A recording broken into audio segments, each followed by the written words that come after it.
কাজা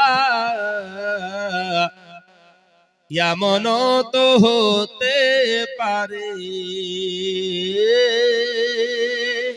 জোহরে জানাজা তোমার এমন তো হতে পারে জোহরে জানাজা হতে পারে না। আমি যে বাড়িতে যাবো এর গ্যারান্টি আছে নাকি? আমরা এখান থেকে বাড়িতে পৌঁছাবের গ্যারান্টি আছে নাকি? তাই কবি বলছেন, কেমন করে ঘুমাও তুমি ফজর করে কাজা এমন তো হতে পারে জোহরে জানাজা তোমার এমন তো হতে পারে জোহরে জানাজা। মুসলিম হয় না জন্ম নিলে মুসলমানের ঘরে কাফের মুমিন তফাত যে হয় সালাতের উপরে হাইরে সালাতের উপরে ওগো সেই নামাজকে কভু জানো করিও না কাজা এমন তো হতে পারে জোহরে জানাজা তোমার এমন তো হতে পারে জোহরে জানাজা। হে মুসলমান বাপজিরা ভাইরা, আমি বলছিলাম হযরত আলী রাদিয়াল্লাহু তাআলা আনহু বলেন, ইয়া রাসূলুল্লাহ ইয়া হাবিবাল্লাহ, নবী গো রাসূল গো, আমি জান্নাতের প্রত্যেকটা জায়গায় জায়গায় দেখেছিলাম যেইখানে আল্লাহর নাম সেইখানে আপনি রাসূলে পাকের নাম, যেইখানে রব্বুল আলামিন সেইখানে রাহমাতাল লিল আলামিন। নবী গো রাসূল গো, আমি আলী সেই দিন রূহের জগতে শপথ করেছিলাম দুনিয়াতে যাওয়ার পরে সর্বপ্রথম যদি আপনার দর্শন না পাই আমি আলী দুনিয়ার কোন বস্তু দেখব না, আমি আলী দুনিয়ার কোন বস্তু পান করব না। ইয়া রাসূলুল্লাহ ইয়া হাবিবাল্লাহ, আমার আম্মা জান ফাতেমা বিনতে আসাদ আমাকে গর্ভে ধারণ করার পরে মহিলাদের বাচ্চা প্রসবের সময়টা সবচাইতে বেশি কঠিন। আমার রাসূল বললেন মহিলাদের যখন বাচ্চা প্রসব হয় ওই অবস্থাটা এত কঠিন এত কঠিন।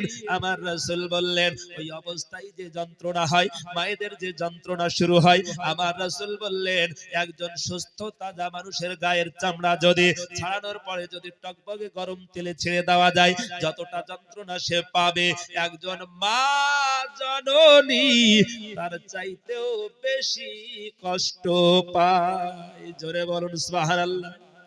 মা জননী বাচ্চা প্রসবের সময় তার চাইতেও বেশি কষ্ট পায়, কিন্তু এখনকার মায়েরা আর পায় না, পায় নাকি? এখন তো বাচ্চা হওয়ার পূর্বেই সিজার করে তুলে নাই। আমার রাসূল বললেন মায়েদের যখন বাচ্চা প্রসব হয় ওই অবস্থায় যখন যন্ত্রণা হয় যদি একবার ওই মা জননী আল্লাহকে আল্লাহ বলে স্মরণ করে আমার আল্লাহ পাক রব্বুল আলামিন ওই মা জননীকে একটা কবুলিয়াত হজের সওয়াব দান করেন। জোরে বলুন সুবহানাল্লাহ। এ মা খালারা গো, তোমার ওই অবস্থার জন্য তুমি যদি ওই আল্লাহ পাকের ইবাদতখানা যদি করতে চাও, আল্লাহ পাকের ইবাদত হজ করা, হজ হাজিরা হজে যায়। বর্তমানে যারা হজে যায় প্রায় 4.5 লক্ষ টাকা খরচ করে হাজী সাহেবরা হজে যান, তারপরেও তার হজ কবুল হবে কিনা আল্লাহু আলাম, আল্লাহ ভালো জানেন। আর ওই মা জননী যে মা জননী বাচ্চা প্রসবের সময় যন্ত্রণার সময় যদি একবার আল্লাহকে আল্লাহ বলে ডাকে আল্লাহ পাক তাকে কবুলিয়াত হজের নেকি দেবেন।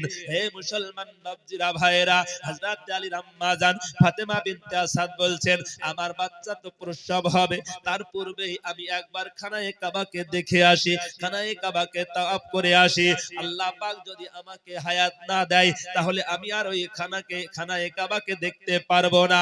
হযরত আলীর আম্মা জান ফাতেমা বিনতে আসাদ চলে যান গুটি গুটি গুটি পায়ে খানায়ে কাবাকে তাওয়াফ করতে চলে গিয়েছেন। ফাতেমা বিনতে আসাদ বলছেন, আমি আলীর আম্মা জান ফাতেমা বিনতে আসাদ হযরত আলীর আম্মা জান বলেন, আমি খানায়ে কাবাকে তাওয়াফ করার সময় হঠাৎ করে আমার প্রস্রাব যন্ত্রণা উঠে গেল। আমি ফাতেমা বিনতে আসাদ আল্লাহর দরবারে কান্না শুরু করে দিলাম, আল্লাহ পাক, আমি ফাতেমা বিনতে আসাদ আজ পর্যন্ত বেইজ্জতি হই নাই মাবুদ গো, তুমি ইজ্জতের মালিক, আল্লাহ পাক তুমি আমার ইজ্জতকে রক্ষা করো। এই রকম করে কান্না শুরু করে দিয়েছে। হযরত আলীর আম্মা জান বলছেন, আমি আর যন্ত্রণা সহ্য করতে পারলাম না, আমি ধুলাতে লুটিয়ে গেলাম, মরুভূমির ময়দানে যেন পড়ে গেলাম। হযরত আলীর আম্মা জান পড়ে পড়ে আল্লাহর দরবারে কান্না করে, মাবুদ গো তুমি আমার ইজ্জতকে রক্ষা করো, মাবুদ তুমি আমাকে বেইজ্জতি করো না। আল্লাহর দরবারে কান্না করে। হযরত আলীর আম্মা জান বলে, হঠাৎ করে একটা ঝড়ো হাওয়া উঠে এলো, আর ঝড়ো হাওয়া উঠে আসার পরে ওই খানায়ে কাবা ঘর লক করা ছিল, তালা লাগানো ছিল। হযরত আলীর আম্মা জান বলছেন, ওই ঝড়ো হাওয়াতে অটোমেটিক যেন খানায়ে কাবা ঘরের তালাগুলো খুলে গেল। জোরে বলুন সুবহানাল্লাহ। হযরত আলীর আম্মা জান বলে, কিছুক্ষণ পরে আরো একটা ঝড়ো হাওয়া এলো, আর ঝড়ো হাওয়া আসার পরে ফাতেমা বিনতে আসাদ আমাকে যেন ওই ঝড়ো হাওয়াটাই যেন খানায়ে কাবা ঘরের মধ্যে তুলে নিয়ে গেল। আর খানায়ে কাবা ঘরের মধ্যে যাওয়ার পরে আমি ফাতেমা বিনতে আসাদ আমার কলিজার টুকরা আলীর জন্ম হয়ে গেল। জোরে বলুন সুবহানাল্লাহ। হযরত আলী রাদিয়াল্লাহু তাআলা আনহু বলেন, ইয়া রাসূলুল্লাহ, ইয়া হাবিবাল্লাহ, আমার জন্ম হওয়ার পরে আমি আপনার দিদার পেলাম না, আমি আমার মায়ের স্তন পান করলাম না। আমাদের সন্তান যখন জন্মগ্রহণ করে ডাক্তারেরা দেখবেন ওই বাচ্চাকে কান্না করায়, বাচ্চা দুনিয়াতে প্রসব করার সঙ্গে সঙ্গে, বাচ্চা দুনিয়াতে ভূমিষ্ঠ হওয়ার সঙ্গে সঙ্গে কান্না করে। আর যদি কান্না না করে ডাক্তার তাকে নড়িয়ে চড়িয়ে কান্না করায়, তাই তো নাকি? আর যদি কান্না না করে জানতে হবে ওই বাচ্চাটা অসুস্থ বলে বিবেচিত হবে, ওই বাচ্চাটা দুর্বল বলে বিবেচিত হবে। আমার আপনার নবী রাহমাতাল লিল আলামিনের সম্মুখে হযরত আলীর আম্মা জান বলছে, ইয়া রাসূলুল্লাহ, ইয়া হাবিবাল্লাহ, আজ 3 দিন হয়ে গেল আমার কলিজার টুকরা আলীর জন্ম হয়েছে, এখনো পর্যন্ত কান্না করে নাই, এখনো পর্যন্ত আমার স্তনপান করে নাই, এখনো পর্যন্ত তার নয়ন মিলে দুনিয়ার কোন বস্তু দেখে নাই। নবী গো, রাসূল গো, তাই আমি আলীর আম্মা জান আপনার দরবারে আমার কলিজার টুকরা আলীকে নিয়ে এসেছি। আমার নবী বলেন, ও চাচি ফাতেমা, তোমার আলীকে আমার কাছে নিয়ে এসো। হযরত আলী রাদিয়াল্লাহু তাআলা আনহুকে আমার রাহমাতাল লিল আলামিনের কাছে যখন নিয়ে যাওয়া হলো, আমার দয়ার সাগর পয়গম্বর রাহমাতাল লিল আলামিন নবী আমার শাহাদাত আঙ্গুলি মোবারক হযরত আলী রাদিয়াল্লাহু তাআলা আনহুর কপালে নিশানিতে যখন স্পর্শ করলেন, হযরত আলী রাদিয়াল্লাহু তাআলা আনহু তাকিয়ে সর্বপ্রথম আমার রাসূল পাকের চেহারায় দর্শন করেছে। হযরত আলী রাদিয়াল্লাহু তাআলা আনহু বলেন, ইয়া রাসূলুল্লাহ, ইয়া হাবিবাল্লাহ, আমি রূহের জগতে শপথ করে এসেছিলাম, আর যতক্ষণ না আপনার দিদার পেয়েছি দুনিয়ার কোন বস্তু আমি দর্শন করি নাই। হযরত আব্বাস রাদিয়াল্লাহু তাআলা আনহুর কথা বলছিলাম। হযরত আব্বাস রাদিয়াল্লাহু তাআলা আনহু বলে, ইয়া রাসূলুল্লাহ, ইয়া হাবিবাল্লাহ, আমার জানতে আর দেরি নয়, নবী গো, রাসূল গো, আমি আর জানার প্রয়োজন মনে করি নাই। আমার নবী বলেন, ও চাচা আব্বাস, সওয়াল যখন করেছেন উত্তরটা অবশ্যই নিয়ে যাবেন, প্রশ্ন যখন করেছেন উত্তরটা অবশ্যই নিয়ে যাবেন। হযরত আব্বাস রাদিয়াল্লাহু তাআলা আনহু দাঁড়িয়ে আছেন। আমার নবী বলেন, ও চাচা আব্বাস, আপনার এক নাম্বার জানার বিষয় ছিল আমি রাসূল পাকের দুলনাটা কেন একা একা দুলছিল। ও চাচা আব্বাস, আপনার 2 নাম্বার জানার বিষয় ছিল আমি রাসূল পাকের দুলনার সঙ্গে সঙ্গে আসমানের পূর্ণিমার চন্দ্রটাও কেন দুলছিল। ও চাচা আব্বাস, আপনি শুনুন শুনুন, এ চাচা আব্বাস, আপনি শুনুন শুনুন, আমি রাসূল পাক, আমাকে আল্লাহ পাক রব্বুল আলামিন যখন দুনিয়াতে পাঠালেন, আল্লাহ পাক রব্বুল আলামিন আলামিন আমি যেই দুলনাটায় শুয়েছিলাম আল্লাহ পাক রব্বুল আলামিন দুনিয়ার কোন মানুষকে আমি রাসূল পাকের দুলনা দুলিয়ে দেওয়ার জন্য পছন্দ করেন নাই দুনিয়ার কোন মানুষকে আমি রাসূল পাকের দুলনা দুলিয়ে দিতে হবে এইটা আল্লাহ পাক পছন্দ করেন নাই যার কারণে আমি রাসূল পাকের দুলনা দুলিয়ে দেওয়ার জন্য আল্লাহ পাক রব্বুল আলামিন দুইজন জান্নাতি নূরের ফেরেশতা আমি রাসূল পাকের দুলনা দুলিয়ে দেওয়ার জন্য মোতায়েন করেছিলেন জোরে বলুন সুবহানাল্লাহ আমার রাসূল পাকের উপরে অনেকে আছে বলে দরুদ এ দরুদ পড়বো না সে দরুদ পড়বো না এই দরুদ পড়বো এই রকম বিভিন্ন রকমের কথা কিন্তু আমাদের সমাজে দেখা যায় আমার রাসূল পাকের উপরে তুমি দরুদ পড়লেও আমার রাসূল পাকের কিছু যায় আসে না না পড়লেও কিছু যায় আসে না কিন্তু আশিক যদি হয় মাসুক যদি হয় নবীর প্রতি দরুদ না পড়ে থাকতে পারে না আমার রাসূল পাকের দরবারে আল্লাহর ফেরেশতারা কত আসে দরুদ ও সালাম পড়তে আমার নবী বলেন আমি রাসূল পাকের দরবারে এখনো নয় শুধুমাত্র আজকের জন্য নয় রাসূল পাক দুনিয়াতে আগমনের সময় থেকে কিয়ামতের সকাল পর্যন্ত আমার রাসূল বললেন আমি রাসূল পাকের রওজা মুকাদ্দাসার কাছে মাজারে রওজা মানওয়ারার কাছে আল্লাহ পাকের নূরের ফেরেশতারা প্রতিদিন সকাল বেলায় ৭০,০০০ ফেরেশতা আসে আর তারা মাগরিবের সময় বিদায় নিয়ে যায় আবার মাগরিবের সময় ৭০,০০০ ফেরেশতা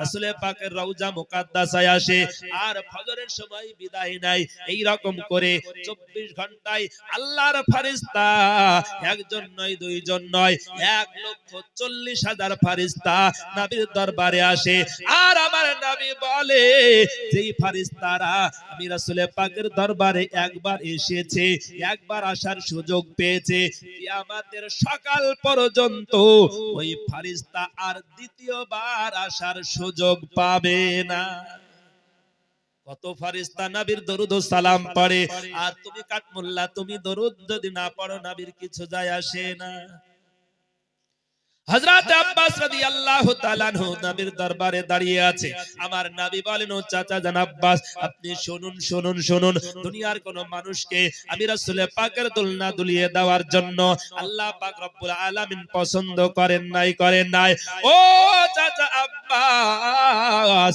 শুধু তাই নয় আপনি শুনুন আমার দয়ার সাগর পয়গম্বর রাহমাতাল লিল আলামিন নবী আমার বলেন এ চাচা আব্বাস আপনার ২ নাম্বার জানার বিষয় ছিল আমি রাসূল পাকের দুলনার সঙ্গে সঙ্গে আসমানের পূর্ণিমার চন্দ্রটাও কেন দুলছিল আপনি একবার শুনুন আমার নবী বলেন চাচা আব্বাস দুনিয়ার সন্তানেরা যখন জন্মগ্রহণ করে দুনিয়ার সাধারণ সন্তানেরা যখন জন্মগ্রহণ করে ওই সময় তাদের দাদারা দাদিরা তাদের দুনিয়ার আত্মীয় স্বজনেরা বিভিন্ন রকমের খেলনা এনে দিয়ে থাকে সন্তানের জন্য আর ওই সন্তান ওই খেলনা নিয়ে খেলতে থাকে ও চাচা আব্বাস আমি রাসূল পাককে আল্লাহ পাক রব্বুল আলামিন দুনিয়ার কোন সাধারণ মানুষের মতো বানাই নাই দুনিয়ার কোন সাধারণ মানুষের মতো বানান নাই যার কারণে আল্লাহ পাক রব্বুল আলামিন দুনিয়ার কোন খেলনা আমি রাসূল পাকের জন্য পছন্দ করেন নাই আল্লাহ পাক রব্বুল আলামিন আমি রাসূলকে নূরুন আলা নূর বানিয়েছেন আমি রাসূলকে আলাদা করে বানিয়েছেন আর আমি রাসূল পাকের জন্য আল্লাহ পাক রব্বুল আলামিন দুনিয়ার এই সাধারণ খেলনা পছন্দ করেন নাই যার কারণে ওই আসমানের পূর্ণিমার চন্দ্রটাকে আমি রাসূল পাকের খেলনা বানিয়েছেন জোরে বলুন সুবহানাল্লাহ হে মুসলমান বাপজিরা ভাইরা আমার আপনার নবী রাহমাতাল লিল আলামিন নবীর দরবারে হযরত আব্বাস রাদিয়াল্লাহু তাআলা আনহু দাঁড়িয়ে আছেন আমার আলোচনার বিষয় কিন্তু কোথায় রেখেছি আপনাদেরকে বলতে হবে আল্লাহুম্মা সাল্লি আলা سيدنا مولانا محمد রবিউল আওয়াল হযরত আব্বাস রাদিয়াল্লাহু তাআলা আনহু দেখতে গিয়েছেন, ওই জায়গায় রেখে দিয়েছি। আমার রাসূল পাক সাল্লাল্লাহু তাআলা আলাইহি ওয়াসাল্লামকে হযরত আব্বাস রাদিয়াল্লাহু তাআলা আনহু দেখতে গেলেন। এ মুসলমান বাপজিরা ভাইরা, আমার রাসূল পাক সাল্লাল্লাহু তাআলা আলাইহি ওয়াসাল্লাম দুনিয়াতে আসার পরে ওই সময় আরবের প্রথা ছিল অন্য সন্তানদেরকে, মানে আরবের সন্তানদেরকে ধাত্রীরা পালন করবে, অন্য দায়েরা পালিত করবে, অন্য দায়েরা মানুষ করবে, তাই তো নাকি? হযরতে হালিমাতুস সাদিয়া রাদিয়াল্লাহু তাআলা আনহা আমার রাসূল পাকের লালিত পালিত করার দায়িত্ব নিয়েছিলেন, আপনারা শুনেছেন। এ মুসলমান বাপজিরা ভাইরা, আল্লামা জালালউদ্দিন সৈয়দী আলাইহি রাহমা, আল্লামা ইমাম ফখরুদ্দিন রাজি রাহমাতুল্লাহি আলাইহি, তিনি বলছেন আমার রাসূল যেই দিন দুনিয়াতে এসেছিলেন, রাসূল পাকের আগমনের কারণে আল্লাহ পাক রব্বুল আলামিন দুনিয়াতে যত সন্তান দিয়েছিলেন সেই দিন সবাইকে পুত্র সন্তান দিয়েছিলেন। জোরে বলুন সুবহানাল্লাহ। ইমাম জালালউদ্দিন সৈয়দী আলাইহি রাহমা, আল্লামা ইমাম ফখরুদ্দিন রাজি রাহমাতুল্লাহি আলাইহি, তিনি বলছেন শুধু তাই নয়, এখনো কিয়ামতের সকাল পর্যন্ত দুনিয়াতে রবিউল আওয়াল মাসের ওই 12 তারিখ নয়, রবিউল আওয়াল মাস পুরো মাসে যাদের সন্তান জন্মগ্রহণ করবে আল্লাহ পাক প্রত্যেককে পুত্র সন্তান দান করবে। রবিউল আওয়াল মাসে যাদের সন্তান হবে আল্লাহ পাক পুত্র সন্তান দান করবে।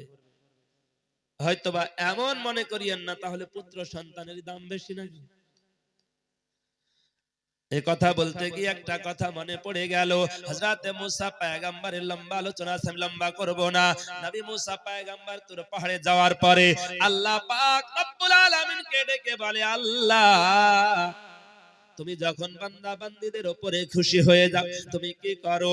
আল্লাহ পাক রব্বুল আলামিন বলেন, এ নবী মুসা, আমি যখন আমার বান্দা বান্দীদের উপরে খুশি হই, এ নবী মুসা, ওই বান্দা বান্দীদের উপরে আমি আল্লাহ পাক রব্বুল আলামিন রহমতের বৃষ্টি, আমি আল্লাহ পাক বৃষ্টি বর্ষণ করি।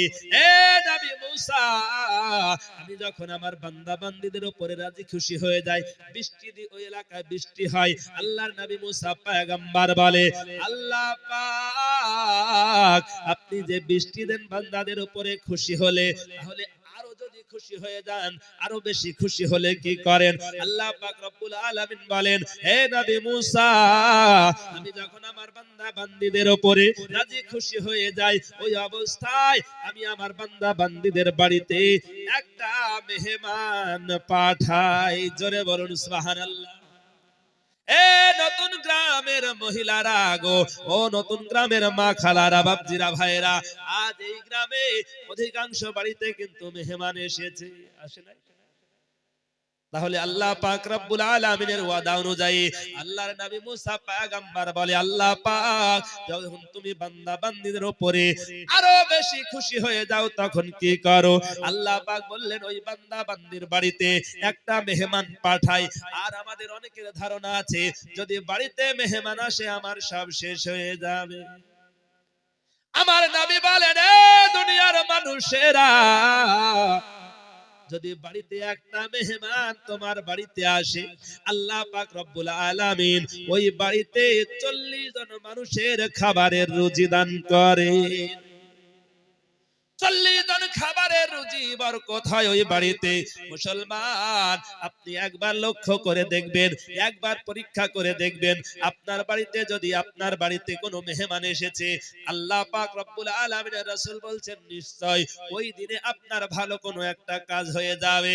এ মুসলমান বাপজিরা ভাইরা, আল্লাহর নবী মুসা পয়গম্বর বলে, আল্লাহ পাক প্রত্যেকটা জিনিসের 3টি কোয়ালিটি থাকে। মাবুদ গো, প্রত্যেকটা জিনিসের 3টি কোয়ালিটি থাকে, 3টি তো ভালো জিনিস থাকে। আল্লাহ পাক প্রথমে আপনি যদি বান্দা বান্দীদের উপরে খুশি হন, ওই বান্দা বান্দীদের উপরে বৃষ্টি বর্ষণ করে।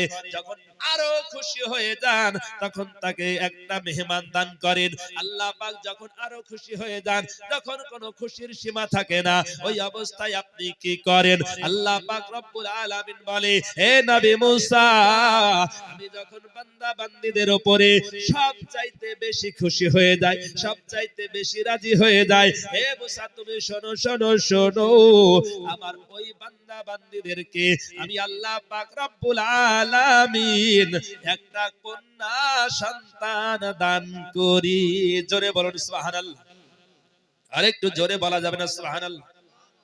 আল্লাহ পাক বলেন বান্দা বান্দীদের উপরে সবচাইতে যখন খুশি হয়ে যায়, তখন তাকে আমি কন্যা সন্তান দান করি। হে মুসলমান বাপজিরা ভাইরা, আর কন্যা সন্তান যেই ঘরে জন্ম হবে, দেখবেন ওই ঘরে আল্লাহর রহমত নাজিল হয়ে যাবে। ওই ঘরে আল্লাহ পাক রব্বুল আলামিন রুজিতে বরকত দিয়ে দেবে। ওই ঘরে আল্লাহ পাক রব্বুল আলামিন সংসারে আয় উন্নতি দিয়ে দেবে। আর মুসলমান আমাদের সমাজে এখনো অনেক মুসলমান সমাজে দেখা যায়, আমাদের মধ্যে অনেকে দেখা যায় যে কন্যা সন্তান হওয়ার কারণে বউ পর্যন্ত তালাক দিয়ে দেয়। আছেন আপনাদের এদিকে? মুসলমান এ জাতির শিক্ষা হবে কবে? আল্লাহ পাক রব্বুল আলামিন যখন সবচাইতে বেশি খুশি হয়ে যায়, ওই বাড়িতে আল্লাহ পাক কন্যা সন্তান দান করে। আর আমরা মুসলমান কিন্তু কন্যা সন্তান দেখা দিলে অনেকে কিন্তু নারাজ হয়ে যায়। বাচ্চা হয়েছে, বিবির বাচ্চা হয়েছে, কন্যা হয়েছে, বেটি হয়েছে, এই শুনে স্বামী পর্যন্ত সন্তান দেখতে যায় না। হে মুসলমান বাপজিরা ভাইরা, তোমার এই রকম যদি মানসিকতা থাকে, তোমার যদি এই রকম মানসিকতা থাকে মুসলমান, তাহলে তুমি আল্লাহ পাকের রাসূলের উম্মত দাবি করলে কি করে? আমার আপনার নবী রাহমাতাল লিল আলামিন নবী, আমার হায়াতুন নবী, জিন্দা নবী, আমার নূরুন আলা নূর নবী হযরত আব্বাস রাদিয়াল্লাহু তাআলা আনহু দাঁড়িয়ে আছেন। আমি ওই জায়গায় রেখেছি আমার রাসূলে পাক যেই দিন দুনিয়াতে এসেছেন, ওই দিন আল্লাহ পাক রব্বুল আলামিন সবাইকে পুত্র সন্তান দান করেছেন। হযরত হালিমাতুস সাদিয়া রাদিয়াল্লাহু তাআলা আনহা বলেন, আমি যখন তায়েফ থেকে সন্তান নিতে এলাম, লম্বা আলোচনা আমি মাঝে ছেড়ে দিলাম। হযরত হালিমাতুস সাদিয়া রাদিয়াল্লাহু তাআলা আনহা বলেন, আমি যখন মক্কা মুআজ্জামায় পৌঁছে গেলাম, গিয়ে দেখতে পাই সমস্ত মহিলারা এক এক করে সন্তান নিয়ে চলে গিয়েছে, আর কোন সন্তান পেলাম না। আমি হালিমা যখন সন্তান পেলাম না, অবশেষে হযরত আমিনা রাদিয়াল্লাহু তাআলা আনহার কাছে চলে গেলেন।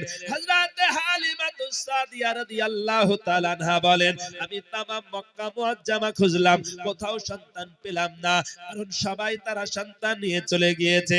কবি বলছেন, না না না, আমার হালিমাতুস সাদিয়া রাদিয়াল্লাহু তাআলা আনহাকে আল্লাহ পাক রব্বুল আলামিন দুনিয়ার কোন দায়ীকে পছন্দ করেন নাই, আমার রাসূল পাকের জন্য হযরত হালিমাতুস সাদিয়াকে পছন্দ করেছেন, যার কারণে দুনিয়ার কোন ধাত্রীরা আমার রাসূল পাককে নিতে পারেন নাই। আমার দয়ার সাগর পয়গম্বর রাহমাতাল লিল আলামিনকে কোলে নিয়ে হযরত আমিনা রাদিয়াল্লাহু তাআলা আনহা কান্না করে। তাই কবি বলছেন, মা আমিনা কান্দে হায় রে, মা আমিনা কান্দে হায় রে, ছেলে কোলে লইয়া, কে বাজাবে আমার সোনার লালকে লইয়া, কে বাজাবে আমার সোনার লালকে লইয়া।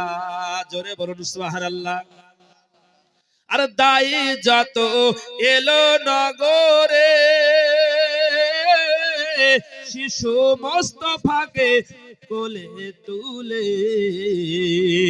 কোলে নিয়ে ফিরিয়ে দিল, কোলে নিয়ে ফিরিয়ে দিল গরিব এতিম বলিয়া, কে বাজাবে আমার সোনার লালকে লইয়া, কে বাজাবে আমার সোনার লালকে লইয়া। হযরত আমিনা রাদিয়াল্লাহু তাআলা আনহার কাছ থেকে হযরত হালিমাতুস সাদিয়া রাদিয়াল্লাহু তাআলা আনহা আমার রাহমাতাল লিল আলামিনকে চাইলেন। লম্বা আলোচনা আছে, আমি সংক্ষিপ্ত করছি। হযরত হালিমাতুস সাদিয়া বলেন, ও বোন আমিনা, তোমার সন্তানটাকে একটু আমাকে দেখাও। হযরত হালিমাতুস সাদিয়া বলেন, যখন আমার রাহমাতাল লিল আলামিনের চেহারা মোবারক দেখালো, আমি হালিমা, আমার মন যেন কেড়ে নিল।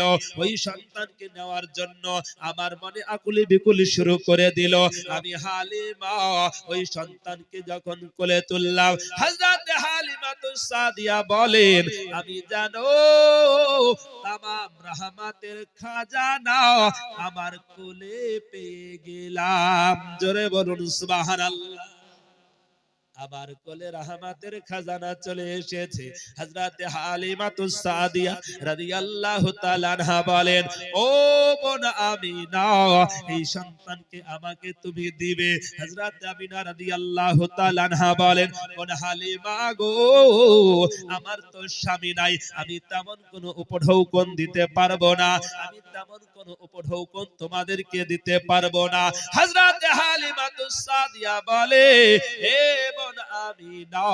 আমি উপঢৌকন চাই না, উপঢৌকন চাই না, শুধু একবার বলো এই সন্তানকে আমাকে দিবে কিনা। হযরত হালিমাতুস সাদিয়া রাদিয়াল্লাহু তাআলা আনহা আমার রাহমাতাল লিল আলামিনকে কোলে নেওয়ার সঙ্গে সঙ্গে হযরত হালিমাতুস সাদিয়া বলছেন, আমি যেন মনে মনে ভাবলাম সন্তান খুবই ক্ষুধার্ত আছে, আমার বাম স্তনটা নষ্ট ছিল, আমি ডান স্তনে আমার রাহমাতাল লিল আলামিনের মুখ লাগালাম। আমার দয়ার সাগর পয়গম্বর ডান স্তনের যেন দুধ পান করলেন না। হযরত হালিমাতুস সাদিয়া বলছেন, একবার দুইবার তিনবার বারংবার চেষ্টা করলাম, ডান স্তনে আমার রাহমাতাল লিল আলামিন মুখ লাগালেন না। হযরত হালিমা রাদিয়াল্লাহু তাআলা আনহা বলেন, আমার বাম স্তনটা নষ্ট ছিল, কিন্তু আমি হালিমা যেন বাম স্তনে যেন দুধ নেমে এলো। হযরত হালিমা রাদিয়াল্লাহু তাআলা আনহা বলেন, আমি যখন আমার বাম স্তনটাই আমার রাহমাতাল লিল আলামিনের মুখ লাগিয়ে দিলাম, আমার দয়ার সাগর পয়গম্বর রাহমাতাল লিল আলামিন নবী আমার সঙ্গে সঙ্গে দুধ পান করতে লাগলেন। জোরে বলুন সুবহানাল্লাহ। এ মুসলমান বাপজিরা ভাইরা, আমার রাহমাতাল লিল আলামিন নবী আমার দুনিয়াতে ইনসাফকারী হয়ে এই দুনিয়াতে এসেছেন। আমার রাসূল জানতেন হযরত হালিমাতুস সাদিয়ার দুগ্ধপোষ্য আরো একটা বাচ্চা আছে, যার কারণে আমার রাসূলে পাক ওই দুধটা পান করেন নাই। আর যেই দুধে জিন্দেগিতে কোনোদিন কেউ মুখ লাগাই নাই, ওই নষ্ট দুধটাই আমার রাহমাতাল লিল আলামিনের জন্য আল্লাহ পাক রব্বুল আলামিন আবার সুস্থ করিয়ে দিলেন। জোরে বলুন সুবহানাল্লাহ। আল্লাহুম্মা সাল্লি আলা, এই কথা বলছে না, দোয়ায় চলবে না।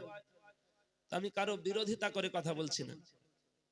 আমাদের মধ্যে কিছু লোক আছে, দেখবেন আপনাদের এলাকায় আছে কিনা জানি না, দেখা যায় মসজিদে নামাজ পড়ার পরে ইমাম সাহেব সালাম ফিরিয়েছে, তো এই যেন মসজিদে মহামারী শুরু হয়ে গেছে, তাড়াতাড়ি বের হতে শুরু করে।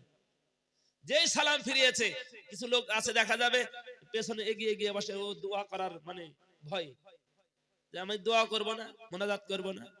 তো আসলে মুনাফিক, মুনাফিকের আলামত। যখন যেখানে তখন সেখানে চলে। আমরা আহলে সুন্নাত ওয়াল জামাতের আকীদার মানুষ, আমরা সব জায়গায় দোয়া করি, তাই তো নাকি? আমরা সব জায়গায় দোয়া করি। আর এ যদি মানে মানে ভাবে যে এই কাজটা খারাপ, যার কারণে তো দোয়া করি না নাকি? এভাবে যে এই কাজটা বেদাত, এই কাজটা খারাপ, এই কাজটা করলে গুনাহ হবে, এই কারণেই তো সে দোয়া করে না।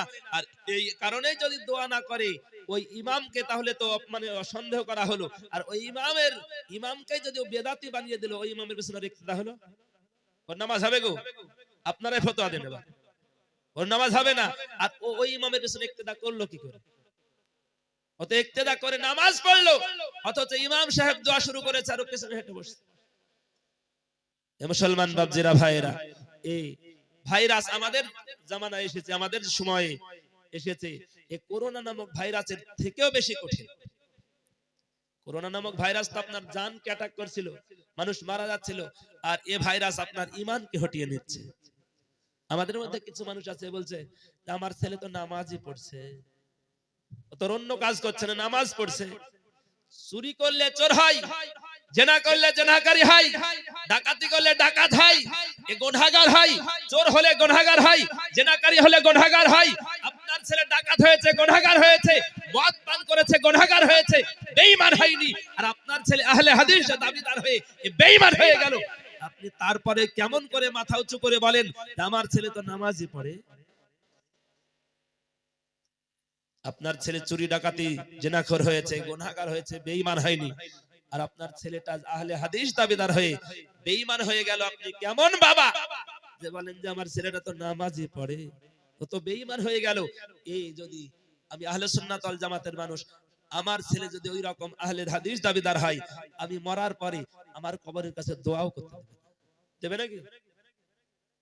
এ মুসলমান বাপজিরা ভাইরা, অথচ মিশকাত শরীফের হাদিস, মুসলিম শরীফের হাদিস, মিশকাতের হাদিস, যে মিশকাত শরীফ মাদ্রাসায়, সমস্ত মাদ্রাসায় পড়ানো হয় মিশকাত শরীফ।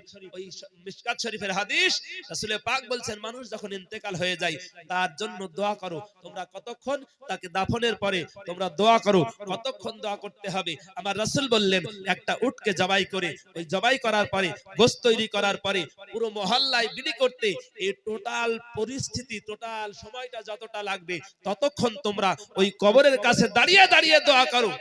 আমরা তো বড় জোর 5 মিনিট 10 মিনিট নাকি? রাসূল পাক বললেন একটা উটকে জবাই করে গোশত তৈরি করে পুরো মহল্লায় বিলি করো। এই সময় যতটা লাগবে ততক্ষণ একজন মানে মাইয়াতের পাশে কবরের কাছে দাঁড়িয়ে দাঁড়িয়ে তোমরা দোয়া করো। আমরা তো এর কিছুটাও করি না। আর এরা বলে আমরা সহিহ হাদিস মানি, সহিহ হাদিস মানি। তো সহিহ হাদিস তো ওটাই, রাসূল পাকের হাদিস যে কবরের কাছে দাঁড়িয়ে তোমরা দোয়া করো।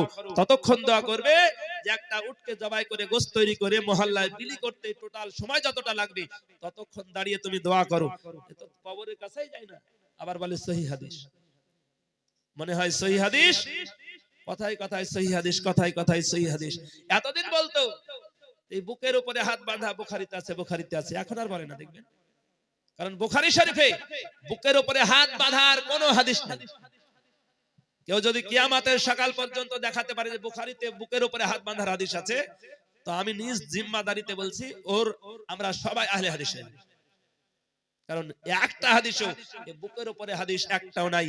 কেবলমাত্র আবু দাউদ শরীফের একটা হাদিস আছে যে নাভির নিচ আর উপর, যেটা আমরা নাভির নিচে বাঁধি, আর আবু দাউদ শরীফে একটা নাভির উপরের হাদিস আছে। তো ওই হাদিসটা তারপরেও জয়ীফ। আর এরা বলে আমরা কথায় কথায় বলে আমরা সহিহ হাদিস মানি, সহিহ হাদিস মানি। সহিহ হাদিস মানে হয় নিজের বাপত্বের সম্পত্তি নাকি? হে মুসলমান বাপজিরা ভাইরা, তবে যাই হোক, আমি আল্লাহ পাকের পবিত্র কালামে পাক থেকে আয়াতে কারিমা তেলাওয়াত করেছিলাম। আল্লাহ পাক রব্বুল আলামিন বলছেন কদ জাআকুম মিনাল্লাহি নূরুন ওয়া কিতাবুম মুবিন, নিশ্চয়ই তোমাদের নিকটে এসেছে একখানি নূর এবং একখানি আলোক রোশনি কিতাব। এই নূর বলতে সমস্ত মুফাসসিরিনগণ তিনারা বলেছেন ওয়া হুয়া নূরু মুহাম্মাদুর রাসূলুল্লাহ সাল্লাল্লাহু তাআলা আলাইহি ওয়াসাল্লাম। আমার নবী পাক সম্পর্কে সমস্ত মুফাসসিরিনগণ তিনারাই বলেছেন এই নূর হলো আমার আপনার রাসূল। ওই নবী পাকের জীবনী এই অল্প সময়ের মধ্যে সংক্ষিপ্ত করা সম্ভব নয়। ইনশাআল্লাহ আল্লাহ পাক যদি রাজি থাকেন আগামীতে আবারও হবে। এই রাসূল পাকের গোলাম হয়ে দুনিয়াতে যতদিন আছি রাসূল পাকের গোলাম হয়ে যেন বাঁচতে পারি।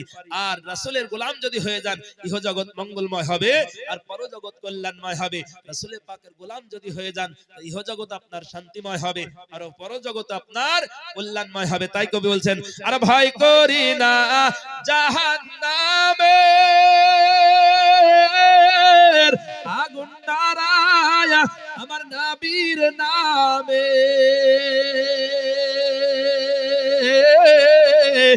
আগুন হবে ফুল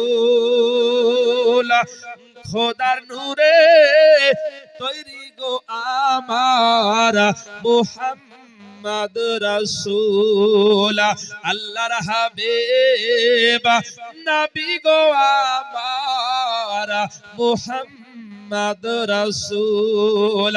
আর নবী আমার পাকা কান্ডারি শক্ত হালে ধরবে তোরি, তাই তো বসে আরাম করি। পাবো নদীর কুল খোদার নূরে তৈরি গো আমার মুহাম্মদ রাসূল আল্লাহর হাবিব নবী গো আমার মুহাম্মদ রাসূল আর যার হুকুমে নামাজ পড়ি যার আদেশে রোজা রাখি গো তিনি হলেন শরিয়াতের মূল খোদার নূরে তৈরি গো আমার মুহাম্মদ রাসূল আল্লাহর হাবিব নবী গো আমার মুহাম্মদ রাসূল আরে ভাই করি না জাহান্নামের আগুন টারায়া আমার নবীর নামে আগুন হবে ফুল আল্লাহর হাবিব নবী গো আমার মুহাম্মদ রাসূল আল্লাহুম্মা সাইয়্যিদিনা মাওলানা